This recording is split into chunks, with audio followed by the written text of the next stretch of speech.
Hey guys, and welcome back to the official podcast of Development Unplugged. And today I'm joined by my dear sister and mother, and we're going to talk about a very important topic. So, hey, welcome back. Thank you. I miss you guys. We miss you too. Season 2 has been the same without you. Okay, so today we're going to be talking about building a mental spam filter. In particular, how can you filter out all the noise? Because we're always getting so much different information. We're always getting feedback, criticisms, news from many different sources, and it's easy to get lost. Yeah. It's easy to get overwhelmed and not know what to do with all of that. And then we try to please people too much. We try to follow advice that isn't really suited or tailored to us.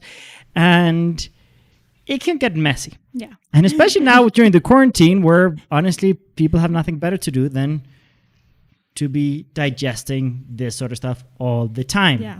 So let's get into it. Yeah, no, it's very important to start building a kind of filter, like a spam filter mentally for all the information that you're getting in. Start seeing what's actually relevant to you, start seeing what the source is of the information. Because if not, we get so overwhelmed. Like, I know this from personal experience. I've definitely gotten into situations where I hear every piece of information, every opinion, every perspective. And as an airy person too, like, I like seeing every perspective. I like seeing every different angle, every different variable. And I can get so lost in it, unable to take action, unable to come to an opinion, unable to do something. Because everything is wrong in some way. Everything is off in some way. Everything is inadequate in some way. And we have to kind of take a step back and really look at, okay, what are my goals? Who am I? What's my context? Where is it that I'm going? And what's the information that's relevant to where I want to go? Because there's a lot of information out there. Like, let's just take an example of you go to the supermarket. There's a lot of products there. There's a lot of cleaning products. There's a lot of food. There's a lot of pet food. There's wine. There's all kinds of, well, wine depends on which country you're in and the regulations there. There's all kinds of products. They're not all the products that you're looking for. If you spend your time looking at every single one, reading every single label of every single thing, you're never going to get out of the supermarket. But if you know more or less, hey, I'm in the mood for this type of food, or I need these kinds of cleaning products, or these are the things that are actually going to work for me, then you just read the labels of the things that are relevant to you. You just look at the things that are relevant to you. And it's not that you close off your perspective and shut everything else out. You have it there in your periphery, but you're not giving it all your attention. Exactly. And a lot of it maybe even comes with good intentions. Yeah. Oh, yeah. But they are not taking into account your context. Yeah. They haven't stopped to listen to you. They are just giving you advice out of what worked for them. Yeah. And we are in a different century. We are in a different reality, and we are different people. So you should not be paying attention to everybody, no matter how where it comes from. What I was thinking is sometimes they don't even know about what you're doing. No, they don't have sufficient context. They don't have your context, and they don't understand you, and they still have an opinion. Yeah. Yeah, no, I spend a lot of time on Facebook in sort of support groups for different things. Partly it's useful for me to know what people are going through. And you learn a lot about people from those groups. But there are a lot of situations where somebody will share something like, oh, I had this argument with my partner. Can I have some advice on how to explain it to them differently or how to handle the situation?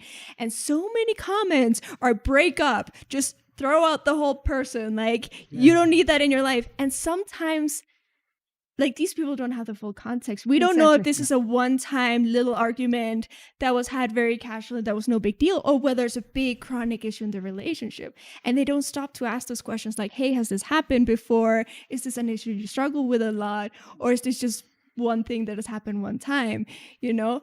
So that's something too, when you're receiving information, when you're receiving advice from people, take that moment to go, okay, does this person have a sense of my context? And when we talk about context, you know, that's all the factors, all the variables, all the situations that are influencing a dynamic, a way of thinking, a way of acting.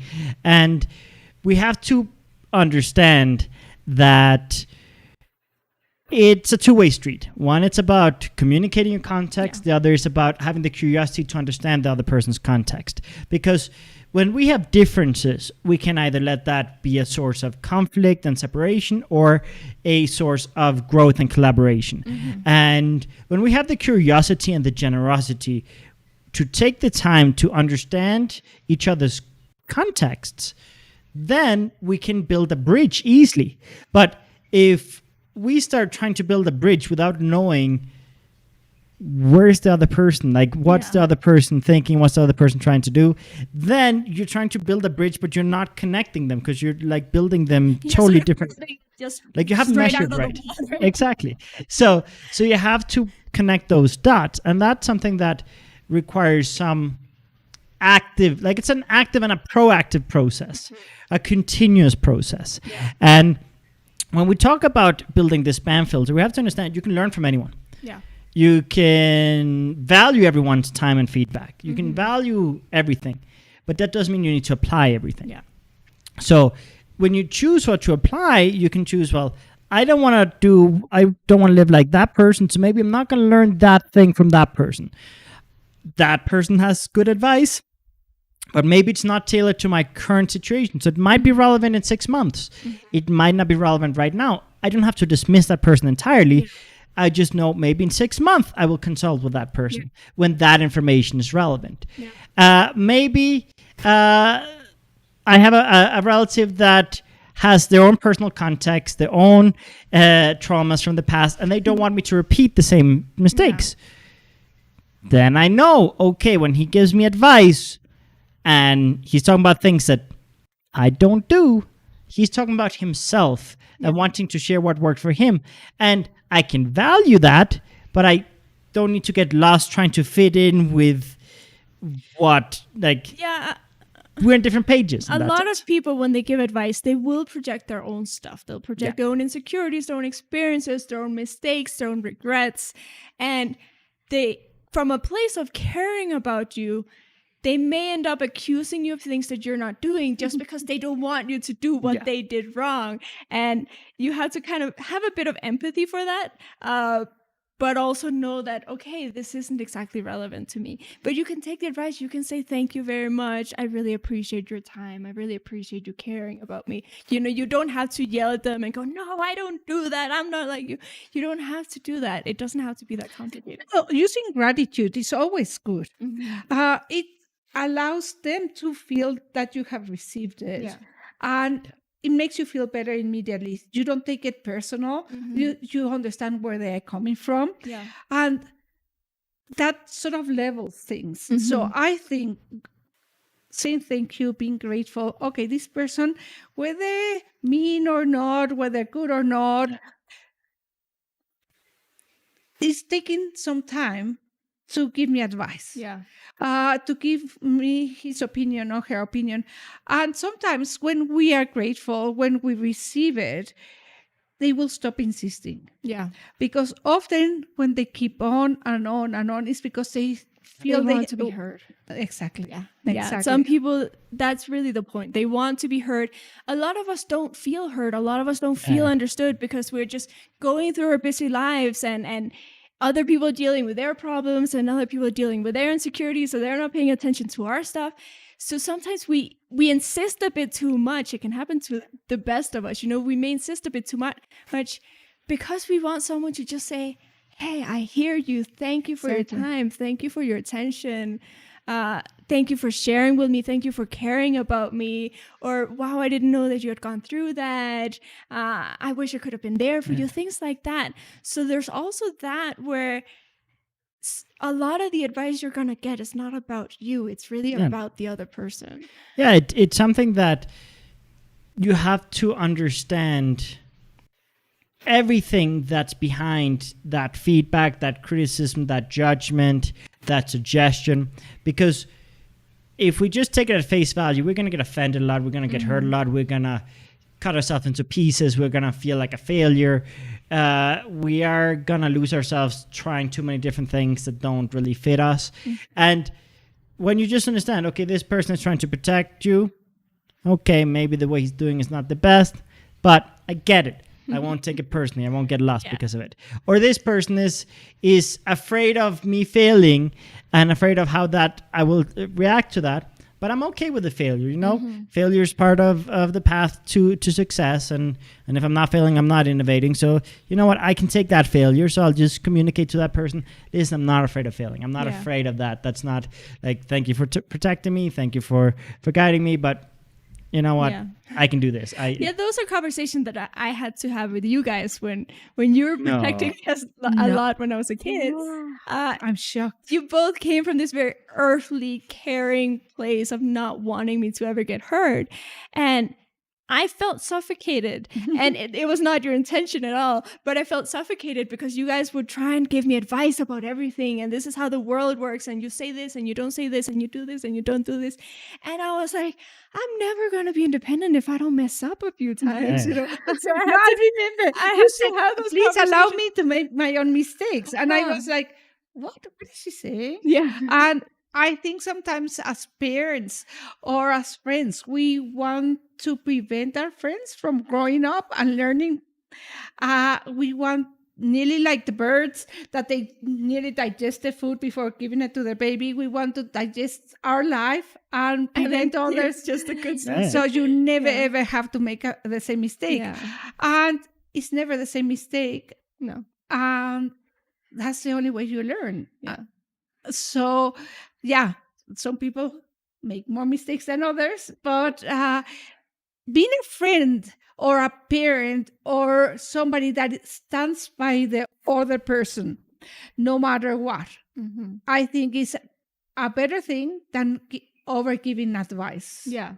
Yeah, if you can be that person who's there for them when they've messed up, when they regret something, when they feel like they failed at something, and still see them with respect, that means way more than any words you can say about do it this way or do it that way. I remember when we started into personal development, and a lot of family members and friends did not know anything about this. We didn't know either. Yeah. So we didn't have anybody to ask for advice.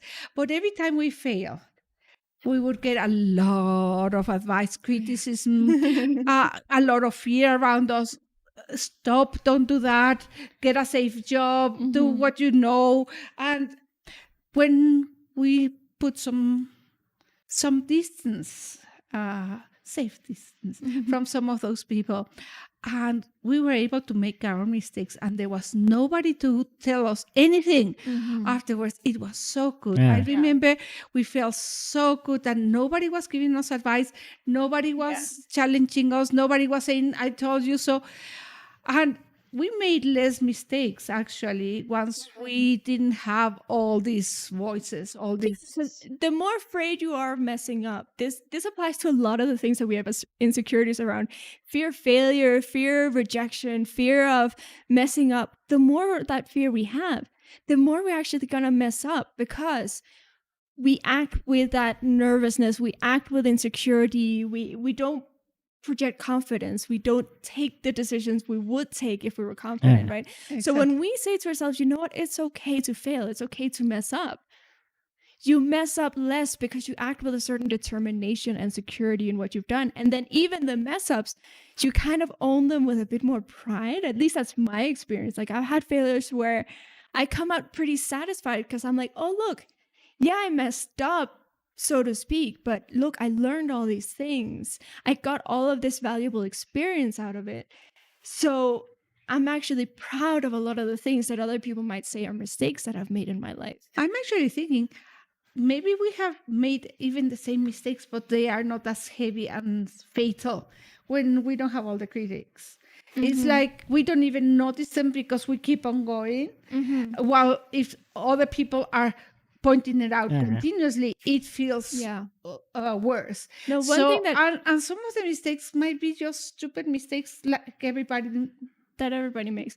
No, one thing that I think is a very common experience is that people, maybe when they move out of their parents' house, they start living alone, they might become more independent, they might become more confident, they might sort of grow in a lot of ways, but then they come back to visit their family for their holidays, And because their family still knows their childhood version and all their mistakes and all their embarrassing moments and that time when you peed your pants in class and that time when this happened, suddenly we start acting like little kids again, and we start acting insecure again when we're in that environment. And that's if we don't have that filter well developed. When we don't have that filter, we absorb all of these judgments and opinions that other people have of us, and we kind of become that out of insecurity. So, absolutely. I think they have the buttons for our insecurity. 5-year-old insecurity button. I'm going to press that one. And 17-year-old. And if you have the filter of being able to say, hey, they don't know everything that I've grown. They don't know everything that I've lived since. They're just basing their opinion on this version of me that isn't the same me anymore. Then you can kind of take it a little different. You can maybe laugh at it a bit more. You can maybe present yourself a bit more confidently as the person that you are. Because you don't have to defend yourself or fight their opinion or match their opinion. You're not as trapped in their opinions when you learn how to filter it out. Yeah, there's a couple of comments here I just want to bring to attention. So Alba writes, sometimes we give advice instead of being present and listen. Yeah. And then she wrote again, adding to that, sometimes we give advice instead of being present and listen, respecting what other people feel, what other people are feeling and what they're going through. Yeah. And we are experts at taking our past context and imposing it on people, taking our goals and imposing it on people, taking our fears, imposing it on people, our limitations and imposing it on people. And that's something we constantly do. And we have to be very careful with that because, yes, sometimes there's context where it connects and, we can learn from each other and we can learn from other people's mistakes. But sometimes it's just a distraction. Mm-hmm. Sometimes it's really just noise, waste of time. Yeah. And the better you are at communicating what do you need or what can you offer and really kind of having that dialogue to get to a point where you're getting the right amount of feedback and the tailored feedback. But that's something, you're not going to get tailored feedback if you don't take time to communicate your context, communicate how you want to receive feedback. People are going to be eager to give you feedback always, but you're going to get better feedback if you train them to give you the type of feedback that you need. Yeah. And that's not to say that you should only aim for positive feedback or negative feedback. You need a mix because if you only have cheerleaders, you're not going to be self-aware. Yeah. You're not going to grow. You're not going to improve. You're just going to be like, everything is perfect. And honestly, there's so many things you can improve. If you only have critics, you're going to get carried away, maybe fixing things that aren't that essential, and your confidence will start going down. Yeah. And you really need that mix of like cheerleaders, balanced people, and kind of more critical people, and find critical people that are more constructive, that have suggestions, that have solutions, that don't just point out the problem, but actually have something tangible. Because that helps a lot to not get stuck in that stage. Because the critical stage is important, but if you don't have people that are good at helping you kind of get the inspiration, motivation, and courage to get out of it, you can easily get stuck there. I love being challenged. My best friends, my best relationships are people that challenge me. And I actually love the relationship we have because we challenge each other all the time. But there's a way of challenging that needs a lot of emotional intelligence. Yeah. And you should be aware when the other person is not regenerated. They are out of touch for some reason. And you have to see, you get to know the person, you know how they are. And there are some people that will say things that they mean well, but it comes across not very nicely. And you have to really take it, like you say, filter it. Okay, they are saying these things. It doesn't sound so good. It sounds maybe like a personal attack. But they are talking out of desperation, or they are going through a bad moment, whatever, and then you just relax about that. And okay, out of all this noise, is there something useful here for me? Something I should be aware, something that is relevant for my business or for my life or my love life. Yeah. But sometimes I have had to put the stop to some people. I remember at one point my mother started saying something about my husband when I was married, and I was like,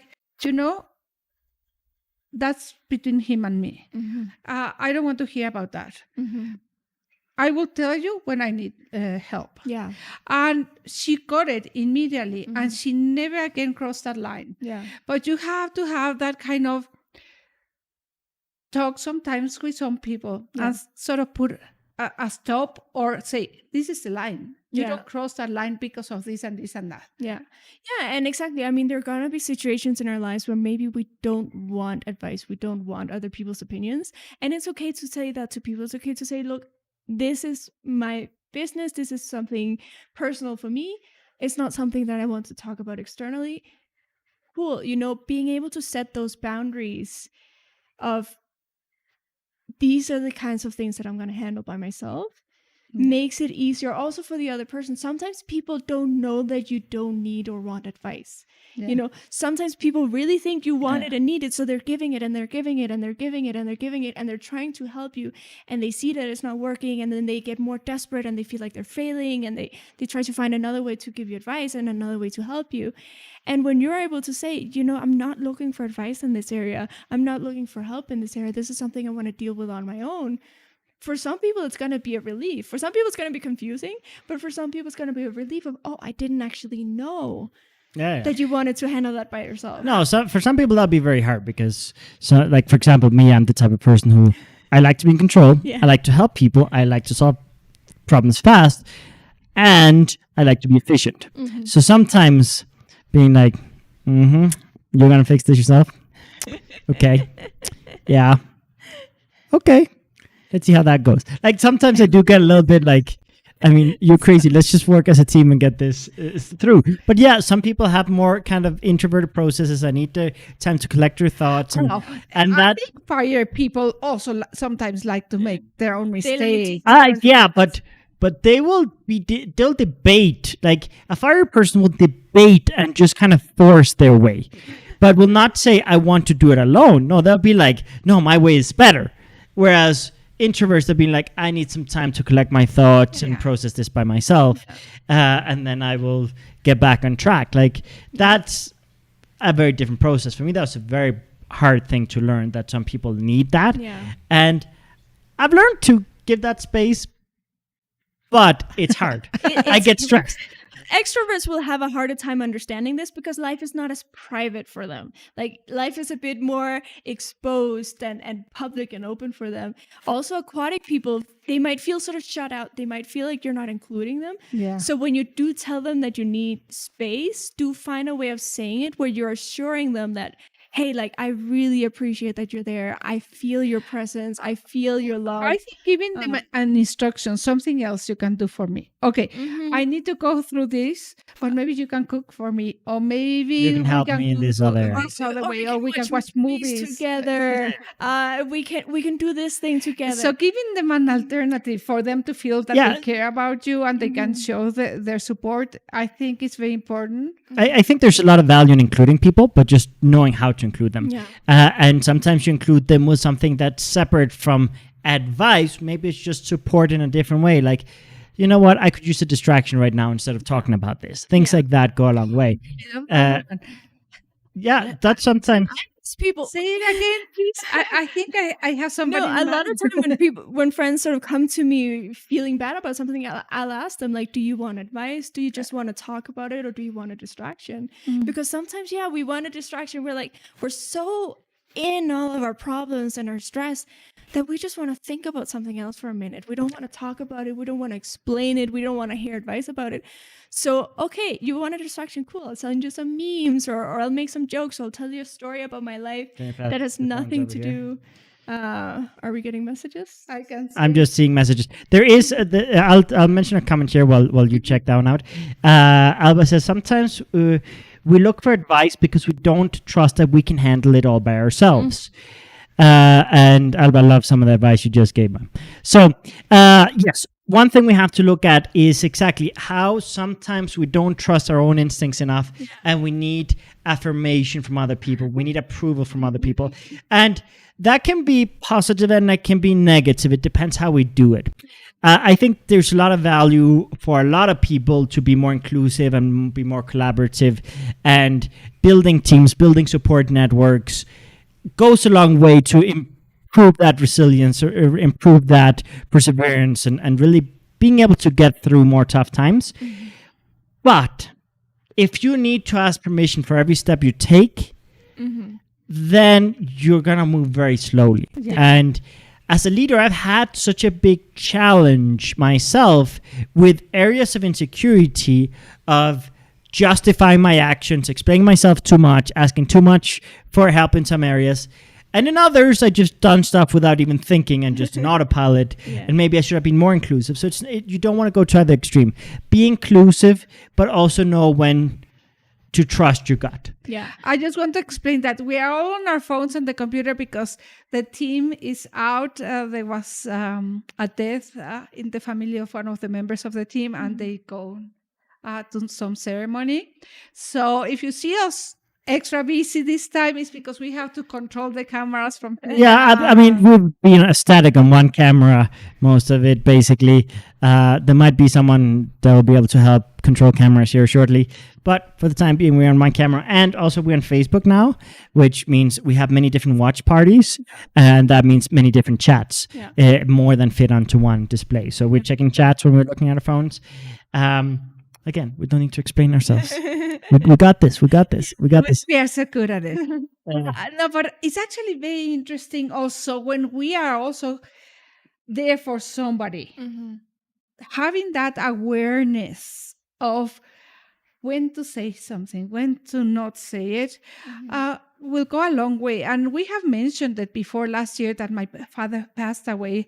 One of the instructors and a very good friend of ours, Alvaro, offered to, he said, I'm here for you. If you want to talk, I won't say anything. And I was like, I think especially for Yannick and me that we had been receiving a lot of criticism and advice. Well, there's a lot of judgment, a lot of rumors that happen. Like my grandpa passed away in a condo complex where there's a lot of gossip, right? And people make assumptions and people judge you if you don't do this exact same thing they would have done in the same situation. And they don't have the full context. Like my grandfather did not want to be in an old folks home. He did not want to go to the doctor or the hospital. He wanted to be as independent, chill as far into his life as possible. And it was only the last couple of years where like we had to be much more present with him and where I actually would let myself into his apartment. Like we have several apartments in the same complex.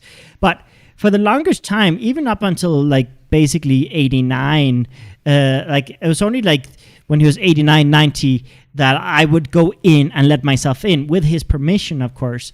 But that's because he was now at a point where he did technically need more support. But we couldn't hire him a nurse either because he wouldn't let anyone in. He would curse them out. He would get super upset.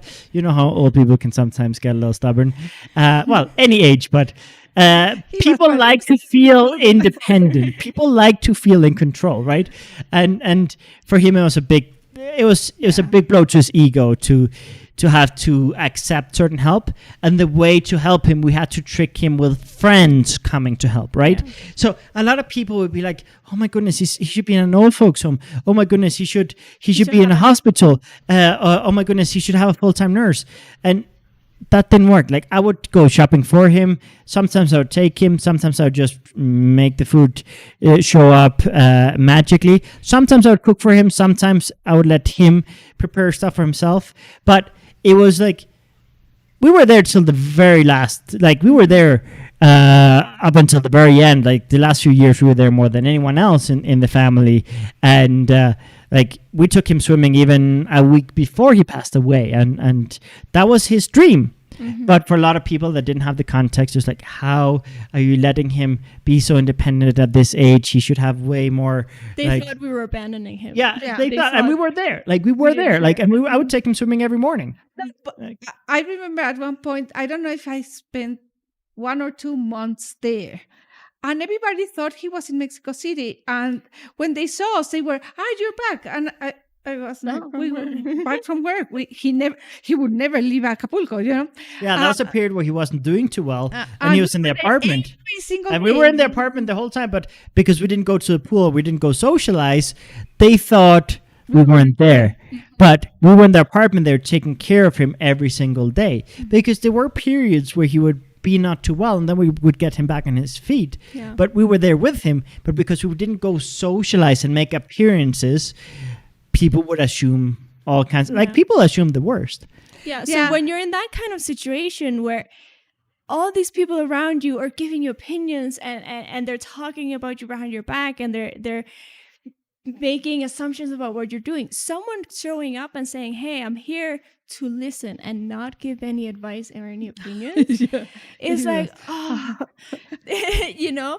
So being able to give that to another person, being able to just be like, if you just want to talk and not be told how to do things, I'm here to listen. I'm here to listen to you. Fantastic. That's a beautiful thing. But if you offer that, really do that. bite your tongue. Don't. Yeah, I mean, you gotta set the right. I mean, if you set a certain expectation, you gotta follow through with that. Yeah. Because if you set one expectation and then do something totally different, that will create a lot of stress and frustration and confusion too. So it's not worth it. Another thing I want to talk about in terms of feedback and news and processing information is you got to look at, basically, you got to think about your brain being like an email client. And there are going to be some things that you're going to bookmark, or you're going to sticky, or you're going to label as important. There's some things you're going to put in a different tab for, like, this is not quite spam, but this is something I might need to go reference later, so it can go into the updates tab or whatever in Gmail. And you kind of organize your thoughts. You go, this goes straight to spam because it's like literally like irrelevant, nothing to do with what I want, nothing to do with what I need, borderline offensive, just that's not for me. Go straight to spam. This might be relevant in 6 months. This is relevant right now. This is super important, so I'm gonna like sticky it. So when you build a spam filter, it's not about just what not to listen to, but also what to listen to. Because a filter is filtering, this goes here, this goes there, this goes there. And that's what you want to build. You want to build a system in your mind where you go, this person is communicating to me from a good mental space. They have taken the time to understand my context, understand my personality, understand my goals, understand me, my traumas, my fears, my resources, my future, my direction. You know, they've really tailored this feedback. That I'm going to give a lot of importance. Someone else, this person hasn't taken the time to tailor the feedback. Let me just see if there's something that kind of hit the mark anyway. Okay, this hit the mark. Okay, I'm gonna keep this in my inbox. This is missing the mark, but it might be relevant in 6 months. Okay, I'll put it in a different folder. This outright irrelevant goes straight to spam. Yeah. And also, when you talk about spam filters, sometimes you just send that specific email to spam because that specific email, or that specific email to trash. I mean, not necessarily to spam, because you want to keep receiving stuff from that person, but that one particular goes to trash because I want to filter that away, but I still want to receive from this person. Yeah. And that there's value in that, because there's some people that in that moment they're just drained, they're insecure, they're stressed, they're anxious, they're frustrated, they're confused, they don't understand the situation, and they're speaking, trying to help, but based on totally irrelevant context, based on totally different premises, totally different goals. Okay. And he's not a bad person, but this particular information isn't really that valuable to me. no, and also there will be different areas in which certain people might provide better advice than others. Yes. So maybe in your love life, there are certain people that get it more and give better advice. And maybe in your business or working life, there are people that give better advice for those things. So you don't want to write someone off completely based on one piece of bad advice that they give you.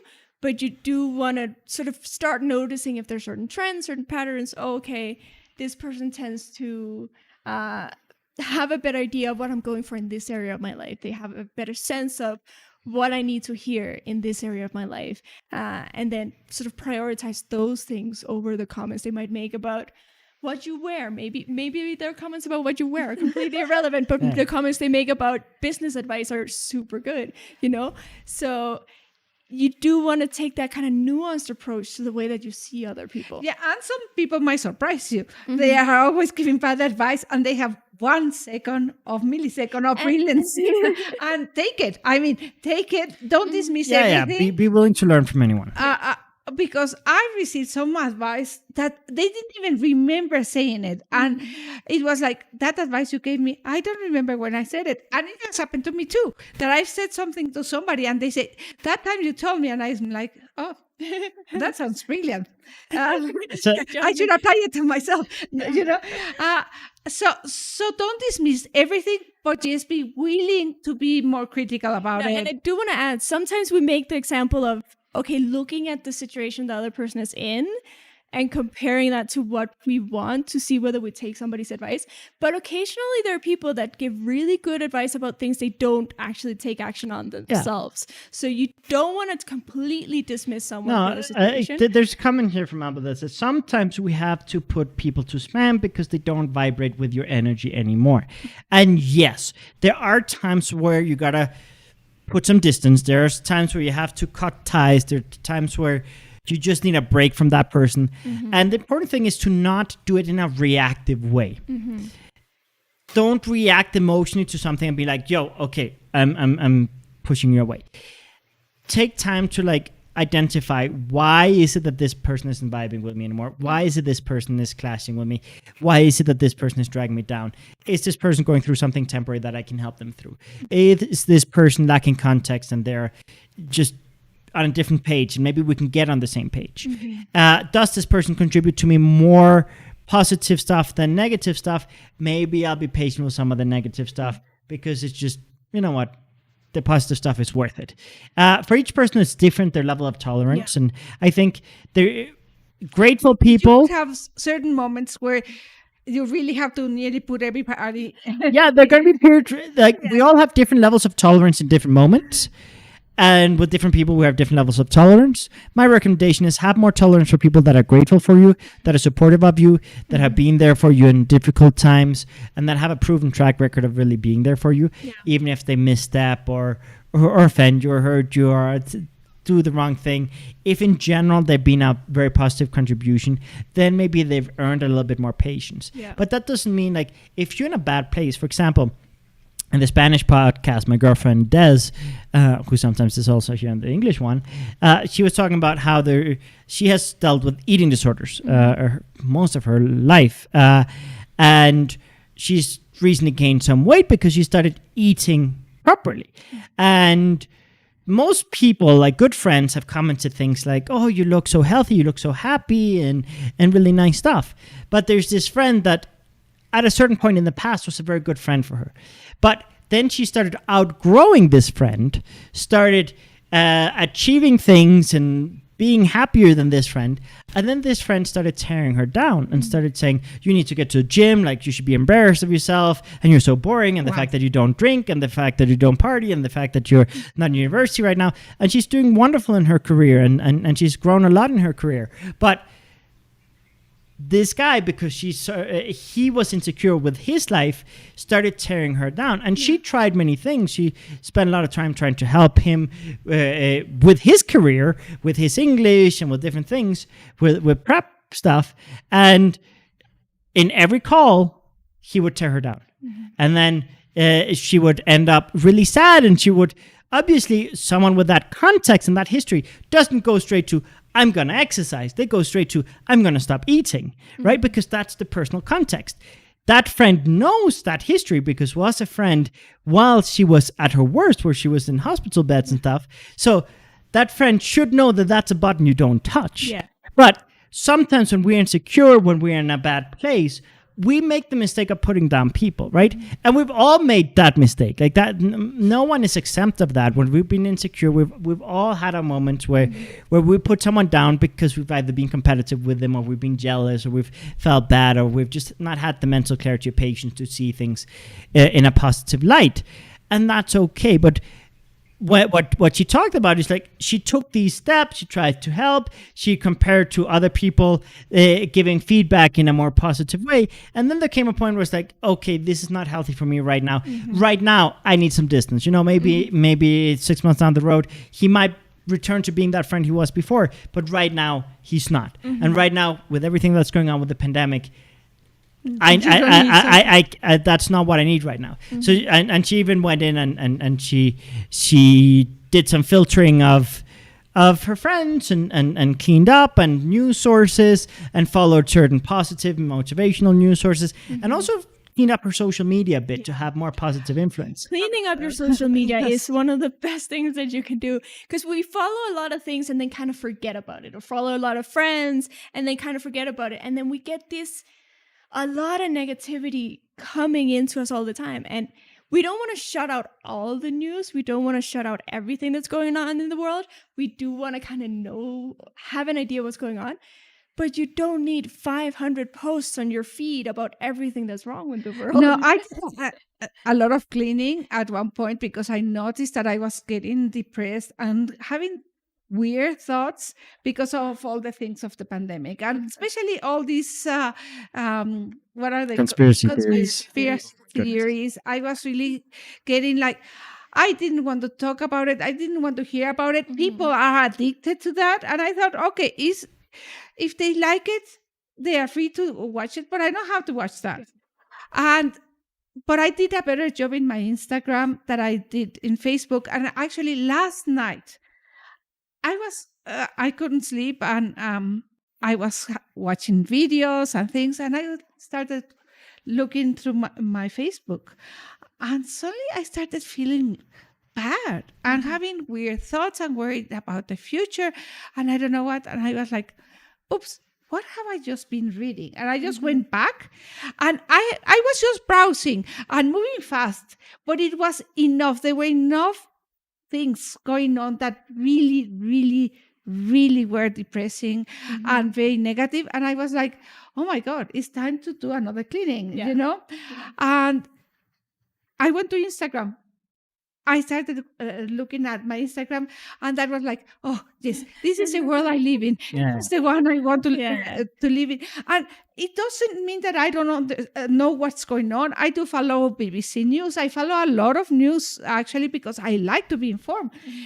But just the balance was so bad in my Facebook last night. Yeah, you do want to see if you have more negative sources than positive sources, and then like flip that balance back. Like you don't have to shut everything out. Just flip the balance to more. And when we talk about personal development, we have to understand it's such a diverse space, but within personal development, there's so many different beliefs.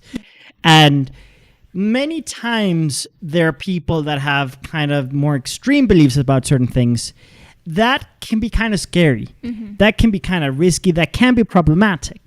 And you got to be respectful of people's beliefs, but you also got to know when the agenda behind or the motivation behind just doesn't apply. And one thing that I do is I look at, what information do I feel is factual based on my belief system?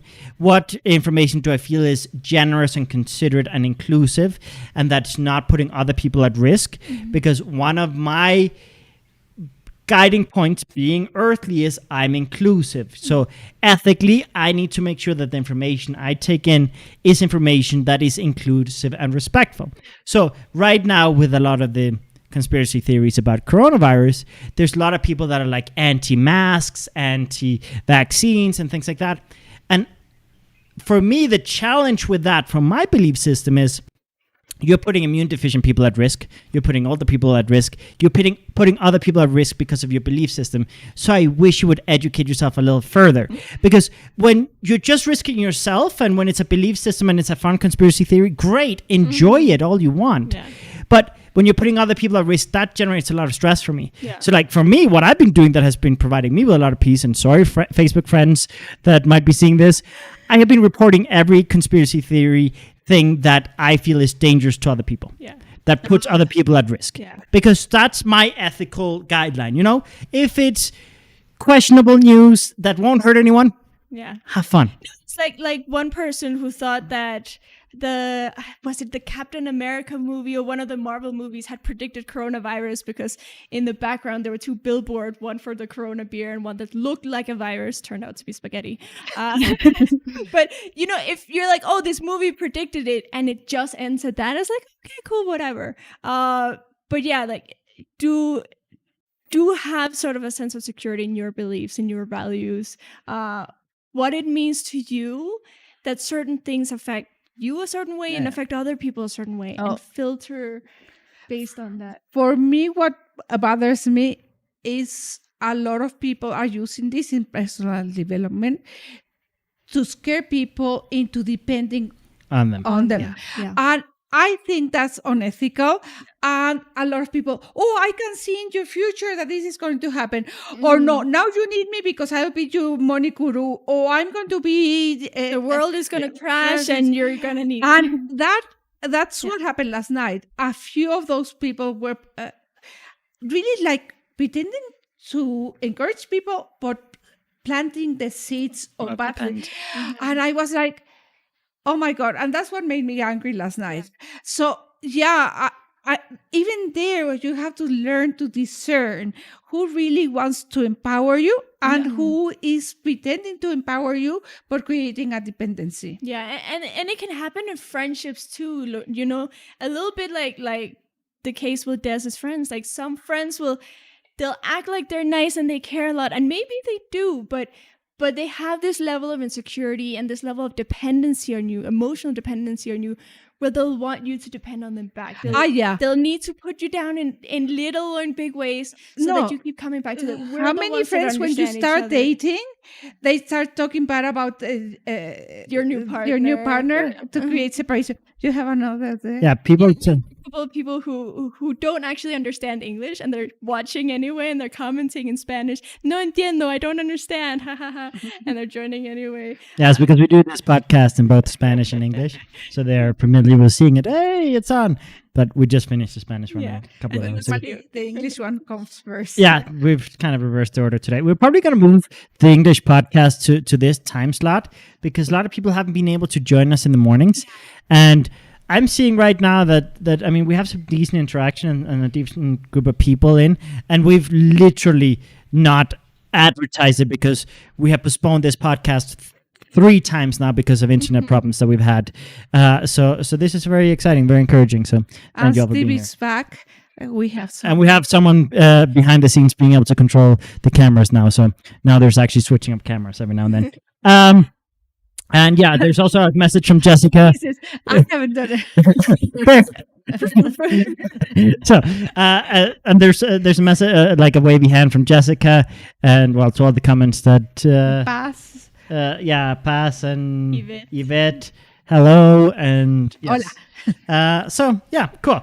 Okay, so another thing I want to talk to you guys about is when we seek out news, when we seek out information, we have to be careful not to seek out news that just reaffirms our lifestyle, because then we don't grow. It's important to have different sources.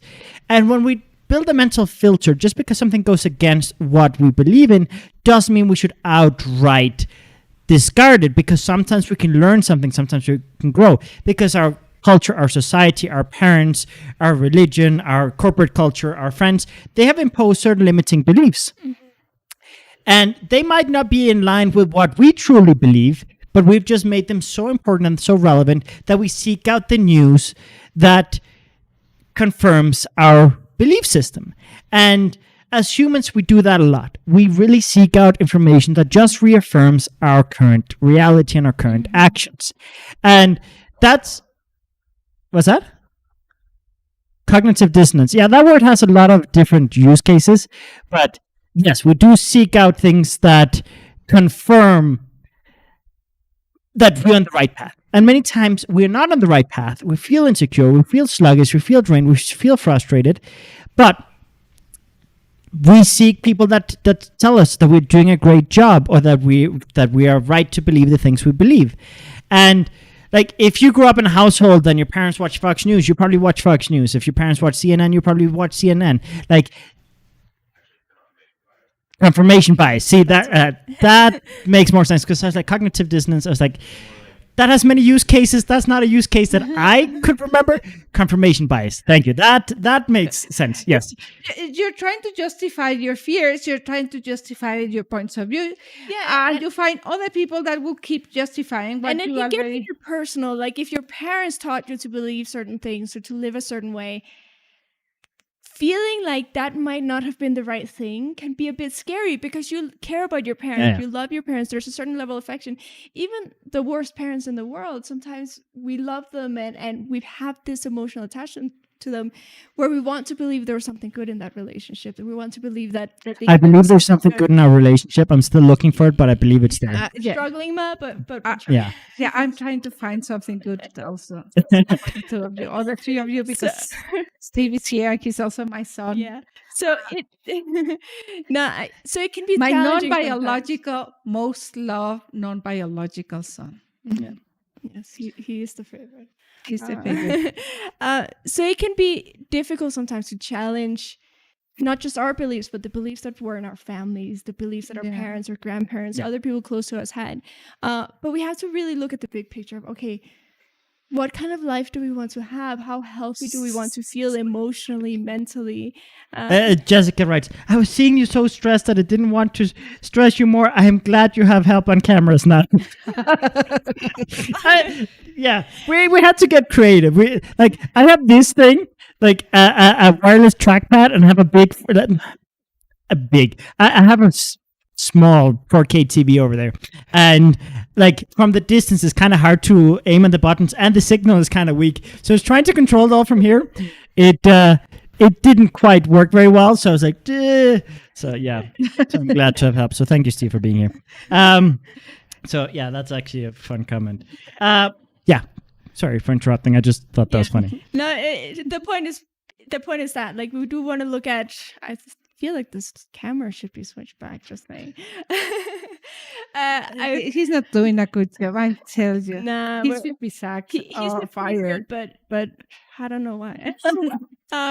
No, we do want to look at the big picture. What kind of life do we want to live? How healthy do we want to feel mentally, emotionally, physically, and what kind of beliefs are going to contribute to that? Because sometimes we have certain emotional attachment to a belief, but that belief doesn't really work for us. It's not really adding to our lives. It's not helping us grow. So we do want to challenge ourselves every now and then. Yeah, I mean, I remember growing up, I used to have the same belief sets as you guys, for example. But I think I've deviated a lot in some areas where you kind of stayed more kind of solid in certain things. And it's funny because you've grown a lot by deviating, and then I tried to adjust to your belief system, and then that fucked me up, and then I had to kind of veer back. So there are belief systems that work for some people and not for other people, and that does have to be respected. No, and I think diversity enriches you. As long as you don't get lost. And as long as there's curiosity and respect. If there's no curiosity and respect, you let the differences become a source of fear, frustration, judgment, rejection, etc. But if there's curiosity to understand, it's like, okay, I don't believe what you believe, but I'm curious to understand how have you come to believe that, and how does that enrich your life? Right? I have a friend. We have a lot of arguments because we are so different and so alike. And often we are arguing about things that is the same thing. We just use completely different words. But it's so sometimes we are been arguing a little while, and I'm like, okay, explain me again.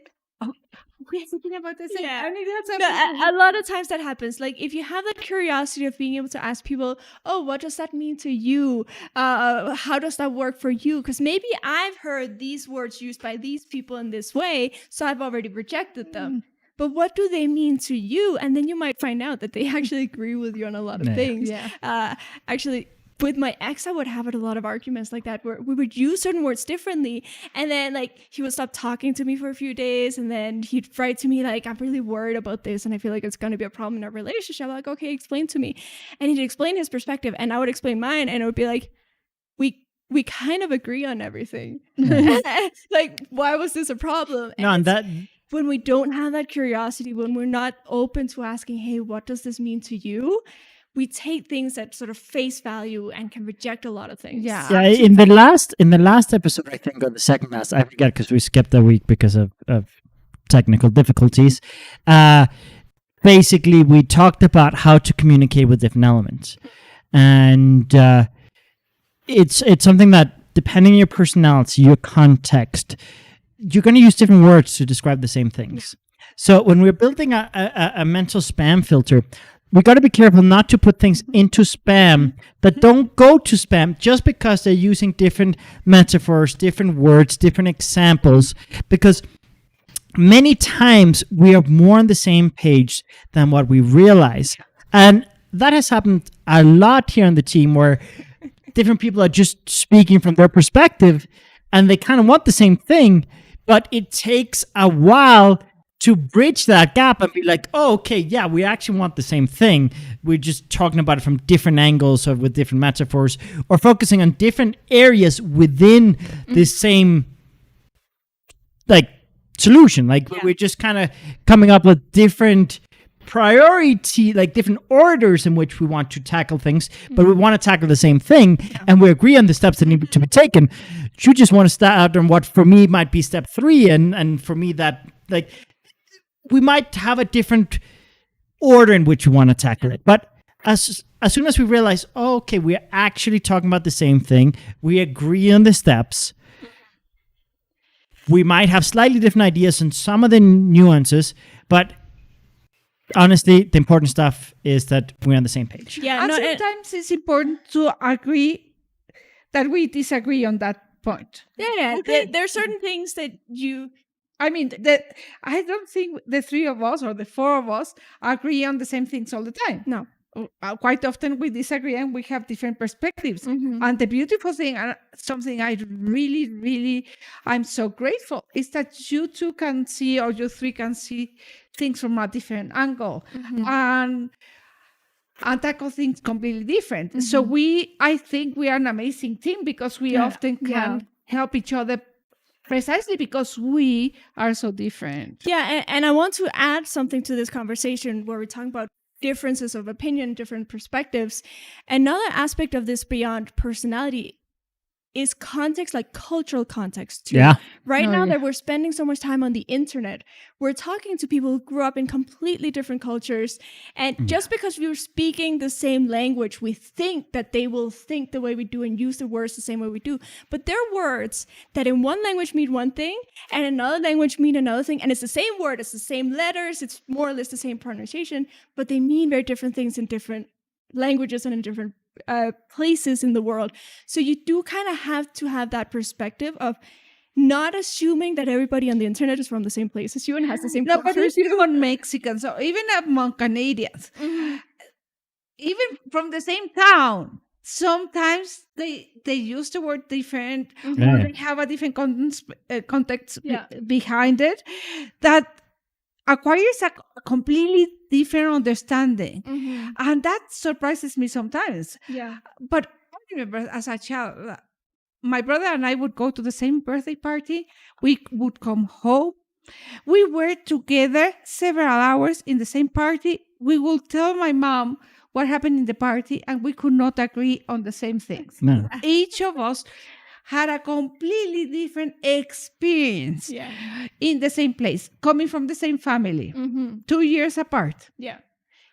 No, there's definitely differences of culture can kind of emphasize those different perspectives. But yeah, exactly. I mean, in the same family, Yannick and I were 3 years different. We were raised in the same house by the same parents for all our lives. Development was born because we didn't understand each other, because we were just so different in personality. We're so different in goals and perspectives and in ways of being. And I don't think we expected to have the kind of friendship and collaboration that we have right now. I mean, we went years without really talking. Like, we might have sent a message of like happy birthday and like a meme or a GIF or something. Like, I don't even think we said Merry Christmas. we lived in different parts of the world and we lived our own lives. And I mean, it was good, but there was definitely this kind of curiosity and at the same time frustration as to how we, like, there's a lot of love and admiration, but we just didn't know how to get along. Like we were getting along, but like, we were each in our lane. We had to, or when certain specific things, like, I'm going to use the metaphor, like the stars would align, because it was really like the situations, the context, our mood, what the activity we were doing. Like, when everything added up, we could get along really well. But then if it wasn't like that, we just kind of didn't find it. And when we you were not fighting as children. No, there was no drama. It was just, we were just so different. And when we started working together, and when we started working with the tools that develop your element, we started seeing each other differently. We started having a lot of conversations, learning about each other's lives, each other's experiences, why each one had the beliefs that they had.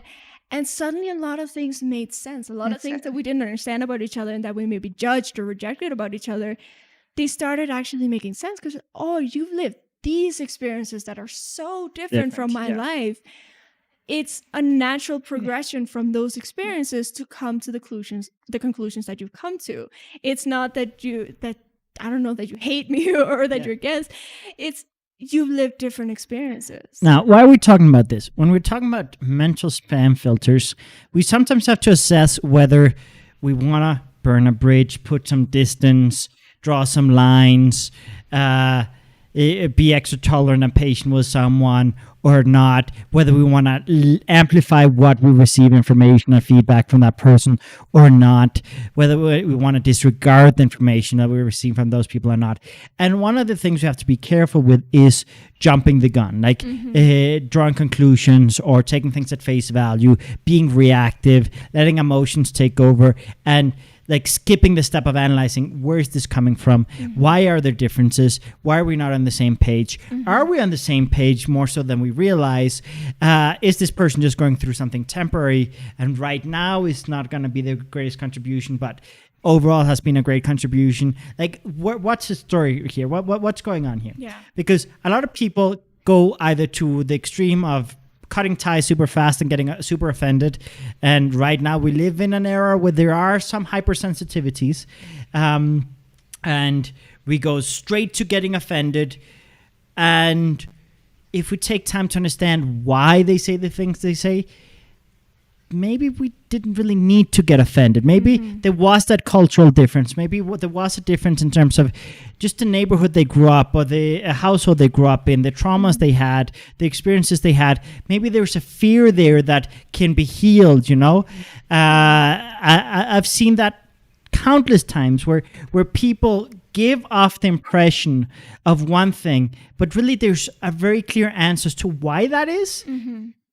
And many times you can heal that very quickly and get past that. Yeah. But so we don't want to go to the extreme of being hypersensitive to everything and just kind of burning bridges and getting offended and just kind of instantly reacting emotionally. And we don't want to go to the extreme of justifying abuse and justifying negative behaviors. I think I've probably gone more to the justifying everything and defending everyone. And I think you two have gone more on the side of getting offended a little quicker.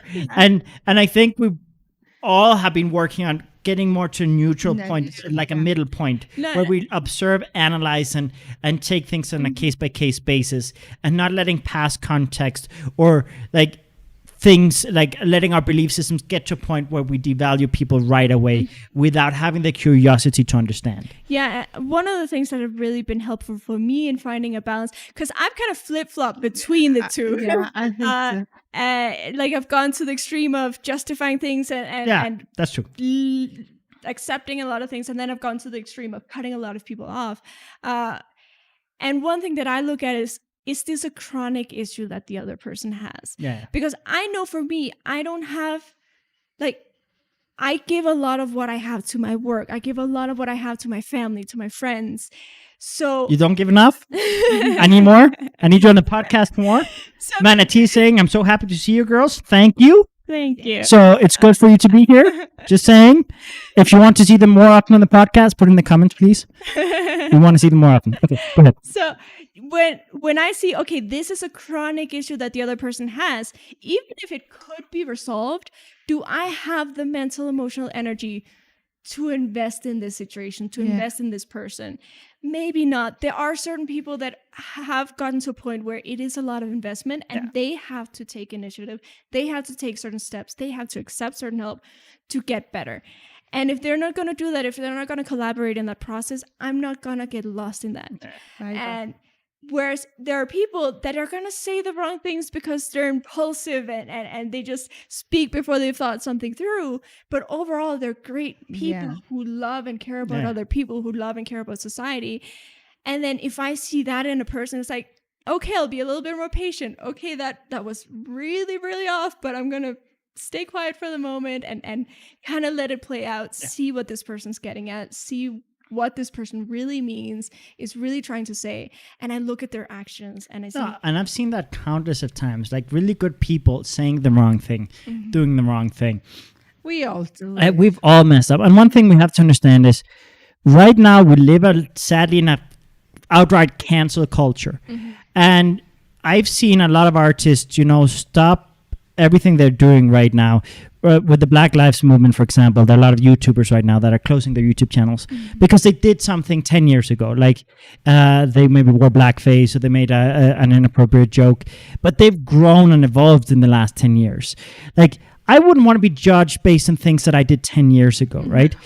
We saw the same with the director of Guardians of the Galaxy. He said some things on Twitter 10 years ago that are not in line with who he is today. And the first thing Disney did was they fired him. They brought him back because the whole staff, which is a very diverse staff, they really stood up for him. And they were like, listen, this guy, I mean, he's not this person that from 10 years ago. And he's owned up for it and he's apologized and he has grown as a person. We all grow as people if we choose to, right? And I think when we talk about our spam filters, there has to be room for growth. And I think there has to be a step where we take, I'm going to let this person grow. I'm going to let this person learn. Because a lot of people aren't aware of what they're doing and what they're saying. Yeah. Because right now, for example, in the US with the Black Lives Matter, there's this kind of the alternative, which mostly it's racist people that use it, the all lives matter thing, right? And at face value, if you have no context, you're like, all lives matter. Of course, all lives matter. But it's not about that. It's Black lives right now. They're struggling with something that they want more rights. They want more protections. They want to talk about a real issue. I mean, the incarceration rates and like there's so many things that need to be tackled. So talking about this needing to be tackled doesn't take away from everyone else. But if you don't have the context, if you don't live in the culture, if you don't, and you just see a post that says all lives matter and you have no context, you might be like, oh yeah, that's a wise statement. Of course all lives. What's that? Go on the mic if you're sharing. Steve. Okay, Steve said Seth Rogen had a great reaction to the all lives matter.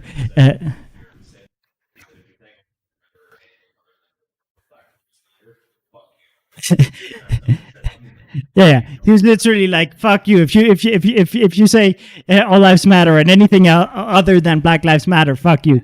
And one analogy that I saw is that if somebody's having a funeral, a family that you don't know, they're mourning the loss of a person that they care deeply about.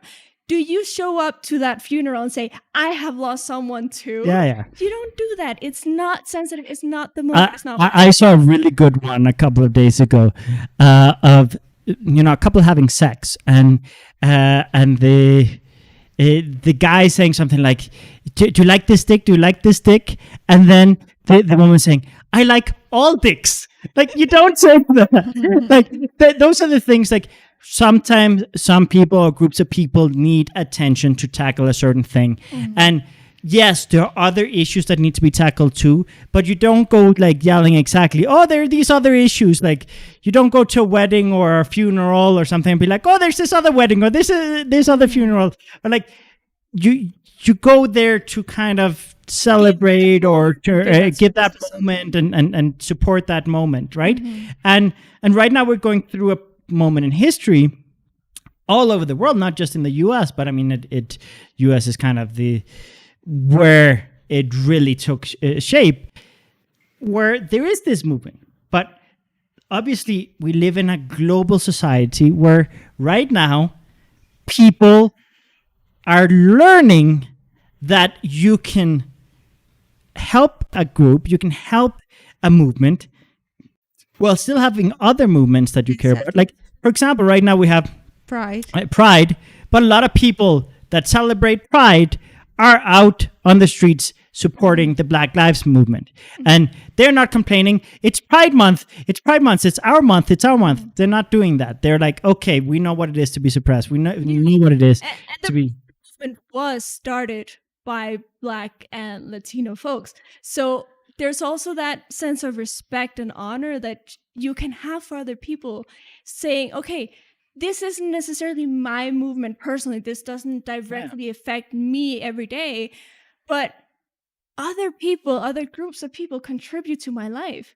So that matters. Like exactly. It doesn't have to be about me all the time. It doesn't have to be about my issues all the time. Yeah, and when we talk about mental spam filters, what I do want to encourage is helping educate people, helping communicate certain contexts that they might not have based on where they lived, where they grew up, the family they grew up in.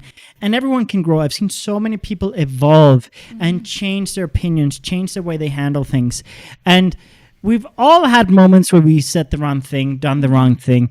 And that's not to justify negative actions, but it is to encourage an exploration of how can we grow as people. And when we talk about building a mental spam filter, all I want to encourage is don't go straight to, outright canceling and getting offended right away without having some dialogue and curiosity as to how did this come to be.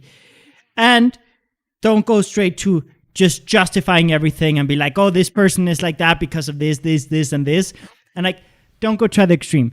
The best thing you can do when you're building mental spam filter is find a neutral spot, an impartial spot where you are not drawing any very solid conclusions prematurely, and where you're open to hear and understand and digest and really process the information and then come to a conclusion based on complete data instead of incomplete data. Yeah, because I think that's vital. We are so good at reacting to things in face value. So as proper spam filter looks at more than just the title, looks at the whole email and be like, okay, there's some value here. Might be valuable in 6 months, might be valuable in 2 months, might be valuable now, might not be valuable, but you got to look at the complete picture. Yes, it can take time, but I know so many people that have had unnecessary conflicts, or where they were on the same page, had similar beliefs, they just interpreted it differently, or they communicated it differently.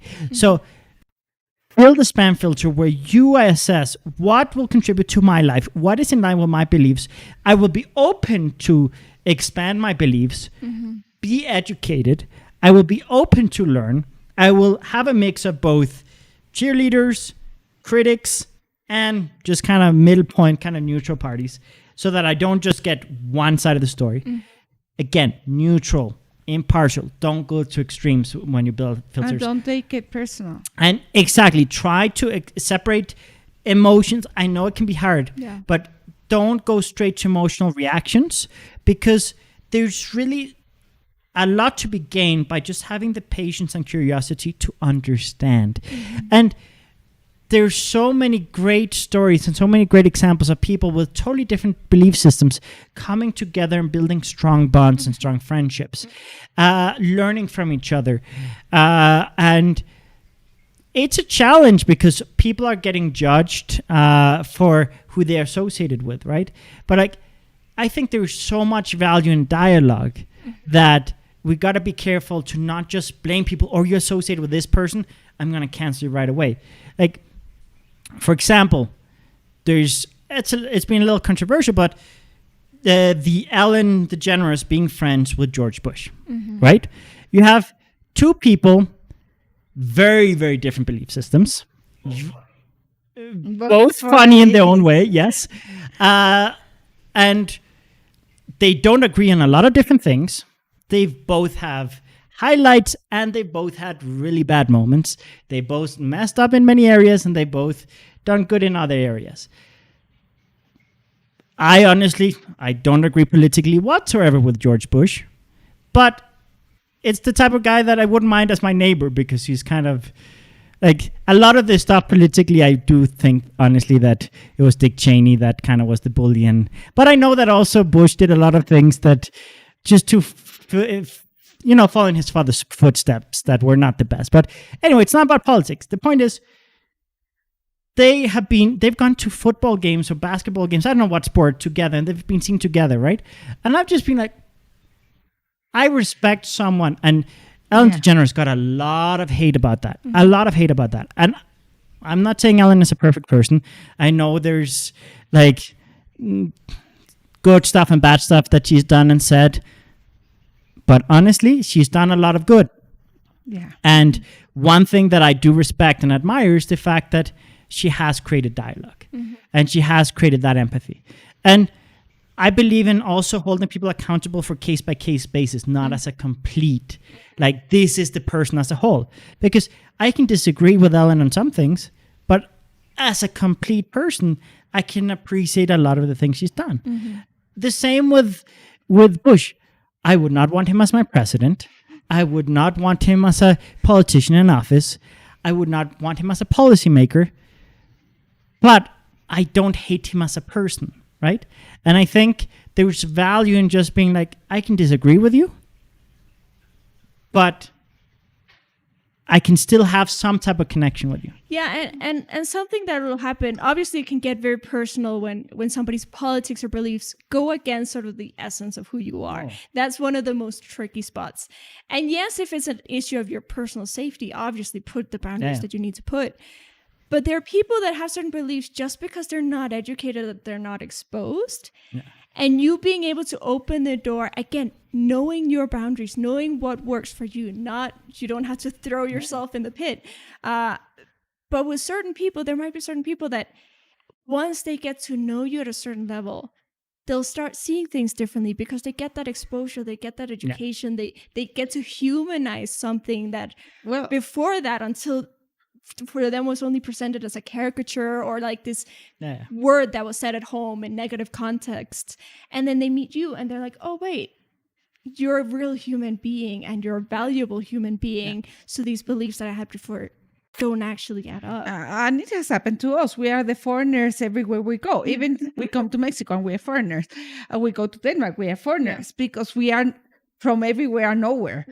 And a lot of people, I've had people talk to me about foreigners not very nicely. And I'm like, hello, I'm a foreigner, you know?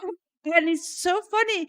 And eventually, when they get it, I sometimes don't even say anything. I just listen, maybe agree, maybe disagree, or just listen. And eventually they turn around and, oh, she's a foreigner, you know, and they haven't even noticed that, you know. Because you don't match the judgments that they have of foreigners. Exactly. They don't even make the connection that you're a foreigner. And then when they do make that connection, it's like, oh, hold on a minute. I've been believing all of this. I've been seeing it all like this. Maybe it wasn't as foolproof my belief as I thought. No, I remember we've been victims of racism many times. And I had explained it to somebody a few times, and this person didn't get it. And it said it years later in a different kind of conversation. And finally, this person was able to, oh, wow. That happened? That happened. I didn't notice. And I was like, you've been there. But she couldn't see it because she was not ready to see it. Either. No, there's a lot of denial when things go against our belief system or what we have concluded. Changing a conclusion is hard. Yeah. When you come to a conclusion, reevaluating that can be really, really hard. And that's why, again, when we build mental spam filters, remain as neutral and impartial as possible. Because then you're going to be open up to see things that you weren't willing to see before. Because exactly that confirmation bias, we're going to look for those things that confirm our belief system, that confirm that we are right in the way we think, the way we act, the way we talk, the way we walk. And we're going to look for that information that just confirms that we are. And it can be negative beliefs and it can be positive beliefs too. Like if you look at a lot of sort of patriotic or nationalistic beliefs, they're positive on the surface in the sense that, oh, our country's great in this way, our country's great in that way, oh, our country has achieved this, oh, our country has this. But then you don't always notice the negative side of that, the flip side of that. You're kind of saying, oh, other countries don't have this, other countries are not this, other countries are not as wonderful as ours. And then you create this kind of negative bias towards other people. And you do have to assess that when you're declaring something as great, are you truly just valuing the beauty in something, or are you able to see also the negative aspects within that thing? Because I can say I love Mexico, I love Denmark, I love Japan, I love Canada, but they all have flaws. They all have issues to deal with. They all have certain things that they need to work out. They're not perfect. I've not been to a perfect country. I've been traveling all my life. I have not been to a perfect country, but I've been to a lot of beautiful and amazing countries. Yes. So you can see something and admire the beauty in it, and also be aware of the not so beautiful part. Yeah, and that's what we have to look at with people. We got to look at, I don't agree with you on this. I don't like this, but I'm not going to devalue you as a whole because of this one issue that you might need to evolve in, or you might need to learn. You might not have been exposed to enough of this. You might not have had enough positive experiences, and maybe I can provide you with enough positive experiences to reevaluate your thoughts on the matter. And that's why we got to be careful not to jump to any conclusions. Manatee says, I know what you mean by it. I'm Mexican, look Mexican, and still people call me foreigner, even in my own town. Yeah, these things happen. These things happen. And so when we build mental spam filters, it's literally, where is this coming from? What's the agenda behind it? What is the message it's trying to get across? What context does it come from? What context does it apply to? Is it relevant to me? Is it relevant to my ethics, my values, my morals, my goals, my direction? Is it something that's going to contribute to me? Yes or no? Is it something that's just reaffirming my current status quo? Is it something that will help me grow?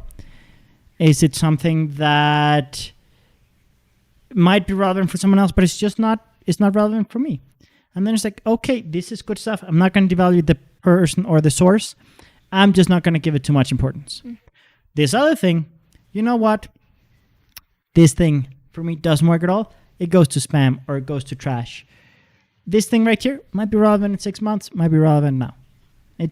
We gotta actively look at that all the time, but without making the mistake of taking things at face value, reacting too emotionally, and basically drawing to premature conclusions.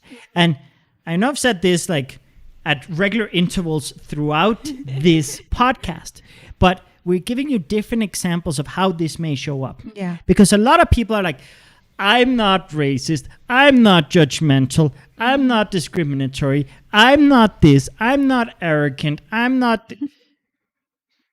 Okay. You might not be in this way or this way and this way, but there's so many different areas where you can create separation unnecessarily, where you can jump to premature conclusions and destroy a wonderful relationship. Certain biases that you're just not aware of because they were so normal where you grew up. So yeah, you might not be out there actively hating somebody, but you might still be treating somebody maybe coldly, or maybe I've not done it giving many people times where I think that's a normal thing, and it happens not to be so normal as I thought. No, and the times are changing. One thing, for example,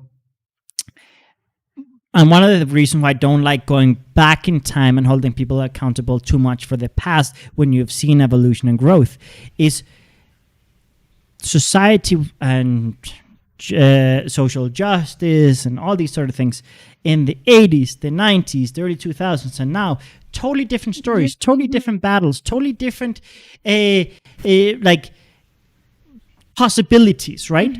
And it's progressive. It's a process. And when we talk about anything that where we are trying to filter out, am I gonna receive from this person or not, or this news source or not? Am I gonna value this? Am I gonna give importance to this or no? We gotta look at also, are we living too much in the past when that time in history that was progressive, or when that time in history that was wonderful, and now it's not even close to enough today. There's actually, I don't know whether to mention the name of the series because I don't want to give a spoiler of it, but there's a series where this happens. Like there's different politicians that are kind of fighting for a certain position. And, at first it's a very aggressive battle and they're tearing each other down and they're so set in like, oh, I'm the one that's right. And then the politician that had the most power before comes to this moment of realization where they're like, yes, the politics that I implemented during all the years that I've been in office, they were progressive in the time that I was doing them. Yeah. But then I got complacent. I implemented what was progressive then, and then I stopped implementing new things. I stopped looking at what was progressive and new now.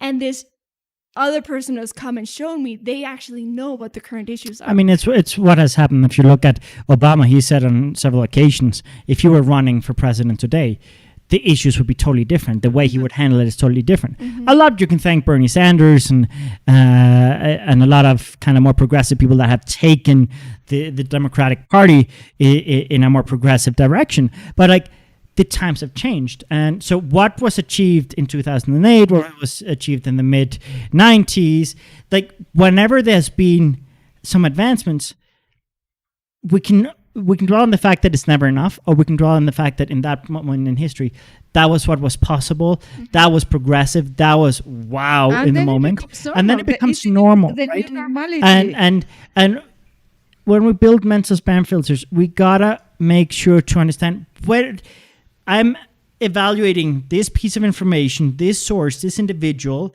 based on this history, but let me understand what was the relevant context in the moment that that decision was made, in the moment that that action was taken, in the moment that that thing was done. And when you do that, it's like, okay, this is pretty cool. Right now, this is standard, but maybe thanks to this, that is standard. And that wasn't standard back then. Yeah. And that's something that right now I do see a lot of going too much to the past and not taking that time to be like, yo, okay, back then that was progressive. Like we look at, for example, Friends, and there's a lot of stuff that's absolutely super offensive for today's standard, but there were some things that were progressive in that point in history. And everyone has admitted that if that series were made today, it would be totally different. Yeah. Like, and that's okay. Like, yes, when you go back to the past, it's like, you know what? I can't believe that was the standard back then. But look at it as, wow, we've grown. Not like, let's punish this person.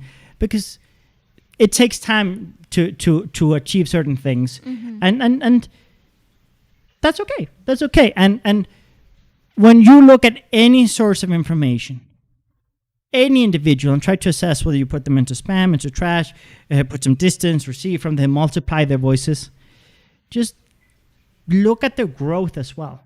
Because I'm one of those people, I don't care where you come from. I don't care what's in your past. I care about which direction you're going. Yeah. I think everyone that I know that is interesting and successful has had moments in the past where I go, what the fuck were you thinking? Where I now go, I'm impressed with your growth. Exactly. And that's powerful.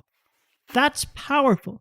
So, yes, draw some line in the sand when you need to. Implement more self-respect. But you can implement self-respect without burning unnecessary bridges. Or without trying to impose your thoughts on another person, because then you're doing the same they are doing. Yeah, it goes back to the point, like there are certain beliefs that work for me that don't work for Yannick. And that doesn't mean that either one of us is wrong. That means that we've both come to a place where we realize what works for us, what helps us, what motivates us. So as long as there's that mutual respect where I can coexist with you, that's the sweet spot, you know? Mutual respect. I love that word.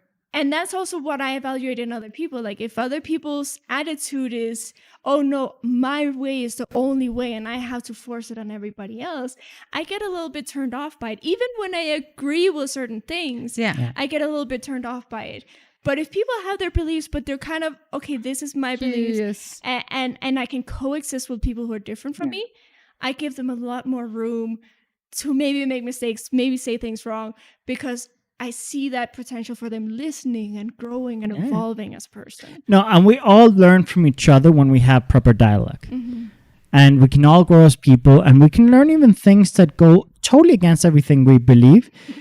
But we can certainly see the value and understand and have empathy as to why people think and act the way they do.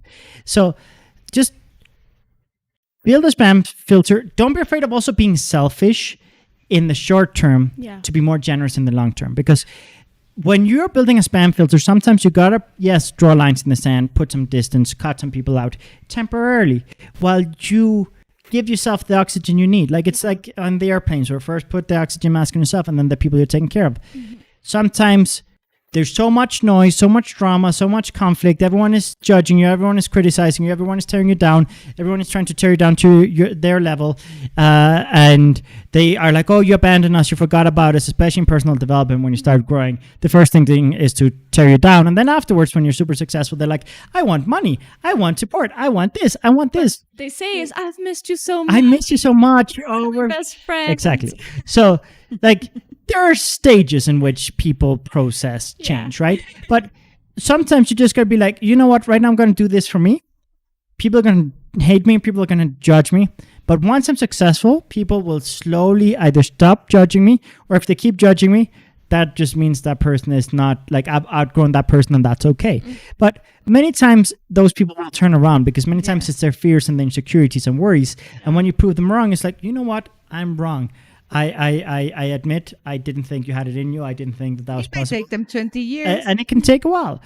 Don't focus on changing people's minds. Don't focus on changing people. Don't focus on justifying your actions. Just, if there's a point where you're like, right now, for myself, for my mental health, for my quality of life, I need to do this for myself. Mm-hmm. I will be selfish in the short term.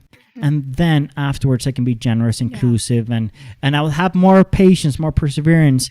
I'll have more stamina. I'll have more tolerance for things that right now might be too strong buttons, and that's okay, because people who see it as stages win.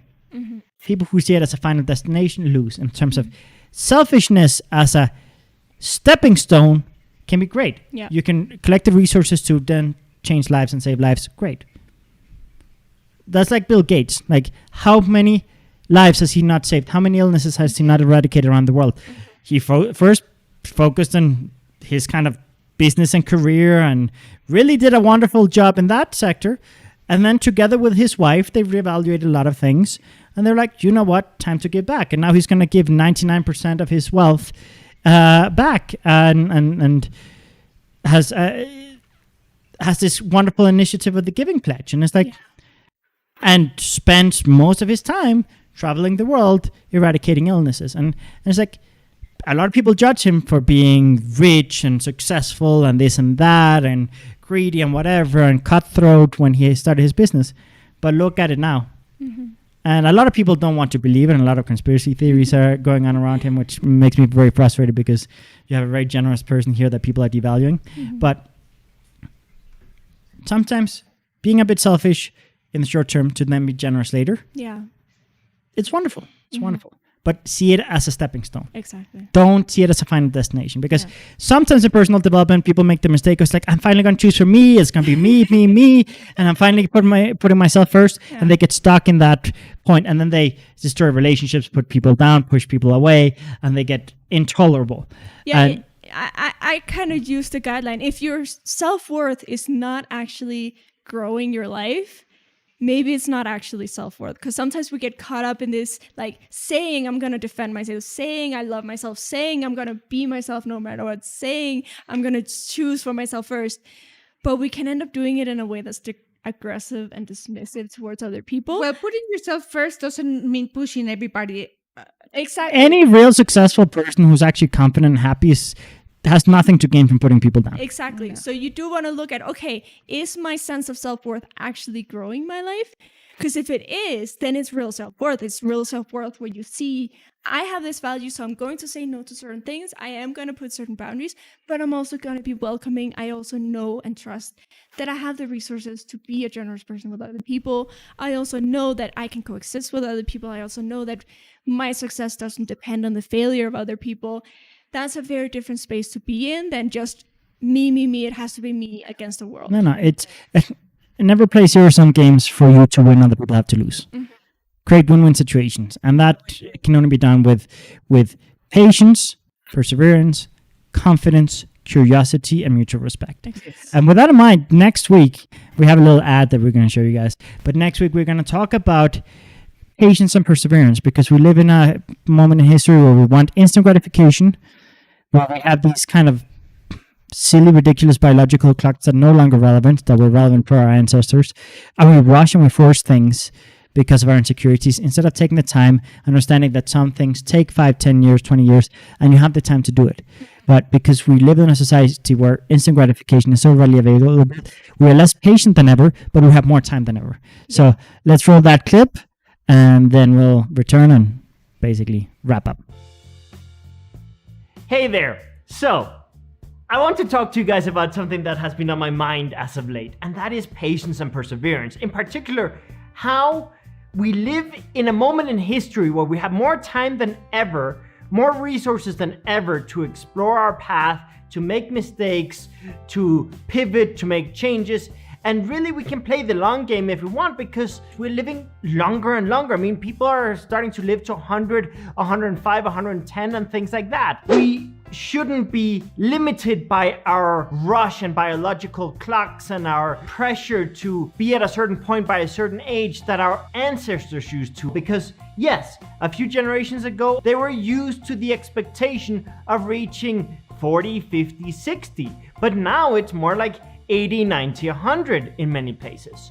With that in mind, we should be more patient than ever. However, because we live in a society where instant gratification is part of the day-to-day, with the internet, our cell phones and computers, and with better transportation and infrastructure and distribution of goods and services, basically whatever we want, we can get it very fast now. So we're at an interesting point in history where on one hand we can be as patient as we want without that rush, but on the other hand we're getting trained and accustomed to getting everything super fast, and as a result we are not taking advantage of the great luxury that we have. We have more access to resources and more access to time than ever. So I want you to look at, are you overly impatient? Are you only seeking instant gratification? And are you not taking into account where you really truly want to be in the long term?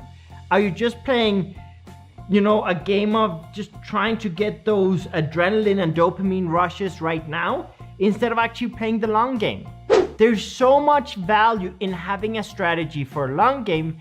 And if you have a proper strategy for long game where you don't give up, where you don't settle, where you don't get lost and sidetracked because of all the shiny objects and shiny opportunities in the short term, if you really have a direction you're going, then you can have plenty of instant gratification, but that's contributing to your long-term goals. That's the whole point of interconnecting your goals. So just think about that for a minute.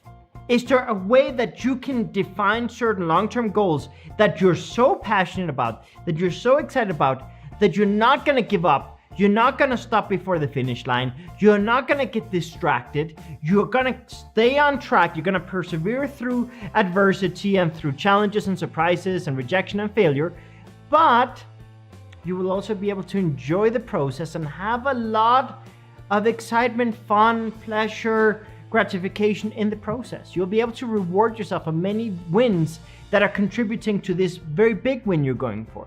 If you can do that, I promise you your life is going to be so much better, because there's so many people that are living without direction, without goals, without a vision for the future, and that are just living day to day and just surviving and not really taking advantage of the great luxury that it is to live in this point in history. So that's my invitation for today. And if you want to explore this topic further, this Sunday at 11 a.m. Central Time, we're going to be doing a live transmission of our podcast, Develop Beyond Unplugged, where for an hour, hour and a half, we're going to be exploring many different ways in which we can become more patient and where we can persevere through adversity, challenges, surprises, and overcome all those insecurities and all those judgments that we face along the way to really get to where we truly want to be and not settle. So if you're interested in joining us, tune in this Sunday and the link is in the description. So see you there. Have a good one. Okay, so we're back. That kind of sums up what next week's episode is going to be about. And I want you guys to reflect on how this upcoming topic actually relates to this one. When we talk about processing information, especially when we talk about receiving feedback, sometimes we give up too early because of some negative feedback we get. Sometimes we feel like we don't have the resources based on certain negative feedback we get. And honestly, we might not have the resources in that moment, but we can build it. And there's time. There's plenty of time. We live in a moment in history where we have more time and access to resources and information than ever. So we got to stop being so impatient. And yes, I know we are addicted to instant gratification now with the internet and everything you can have in 2 seconds. Like, I get it, but it's time to set some medium and long-term goals and go for them, even if they take time. Not get frustrated when things take longer than expected, and really just embrace the process. It's something that you're going to have a much easier time processing all the information you receive, all the feedback, all the judgments, when you know and you have a realistic time frame that is compassionate, that's kind to yourself, that is not outrageously like burnout causing by just being overly aggressive. It's good to be ambitious, but cut yourself some slack, okay? So, and don't give up when things get tough. As I've said many times, failure is part of the process. Rejection is part of the process. If you want to innovate, if you want to grow, if you want to learn, if you want to level up, that's going to be part of it, okay? So I'm really excited for next week's podcast because I see this so much with people that just want everything right now, and they're not taking advantage of the point in history we live in and all the benefits that entails. So there's one comment I want to bring to attention. Manatee says, self-love, self-respect, and self-worth come first before anything or anyone. And yeah, these are basic pillars that you need to have in order to be able to connect in a more healthy way with others. I won't go to the extreme of saying that it comes first for everyone, because every person's path is different, but it should be a high priority for everyone. And yes, it's a very good stepping stone. And if you don't have that foundation, you're walking on unstable surfaces, and you're going to slip and fall more often and make mistakes more often.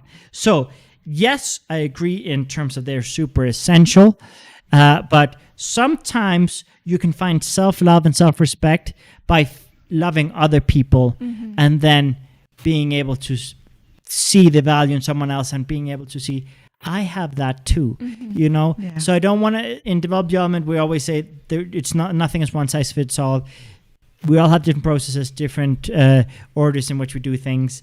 And yes, these are essential pillars, but the way in which you achieve them can be different for everyone. Yeah. And don't be afraid to ask for help. One final thing that I want to emphasize too, which I don't think we mentioned in the English podcast, but in the Spanish one we did, it's many times we have this keeping up with the Joneses thing where we want to keep up appearances, so we don't ask for help, so we don't take the time to communicate our frustrations, our challenges. And the moment we are confident enough to be like, yo, I mean, I have this problem.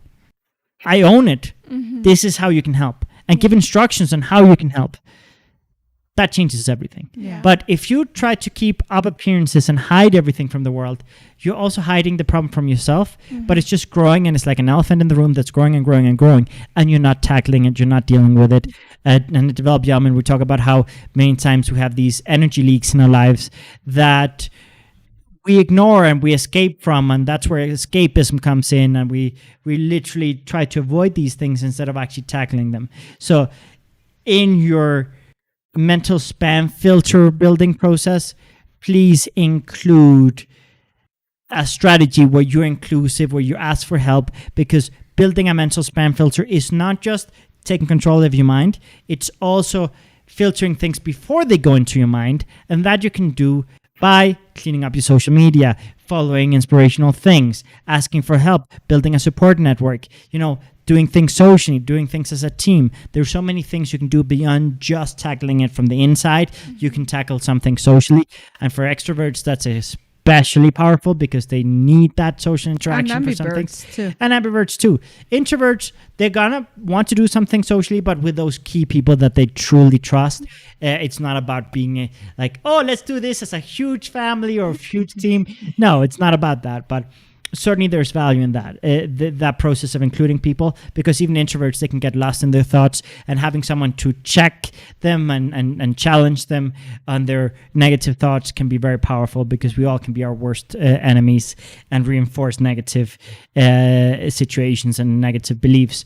And having someone that sometimes challenges us is valuable. That's why we've said so many times throughout this podcast, have people that cheer you on to uplift you, have people that challenge you so that you grow and evolve, and have people that are kind of neutral, that it's just comfortable to be around, where you don't feel any performance anxiety or this need to keep up appearances, when you can just be yourself in any state, and have that diversity in your support network and your friend network and such.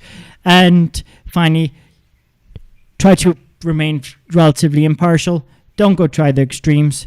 Don't go to dismissing everything and cutting ties with everything, getting offended by everything and canceling everything. And don't get to an overly permissive, overly justifying everything bad point either. Again, middle point, case by case basis, with curiosity, with mutual respect, and with a certain empathy as to why people have developed the belief systems they have.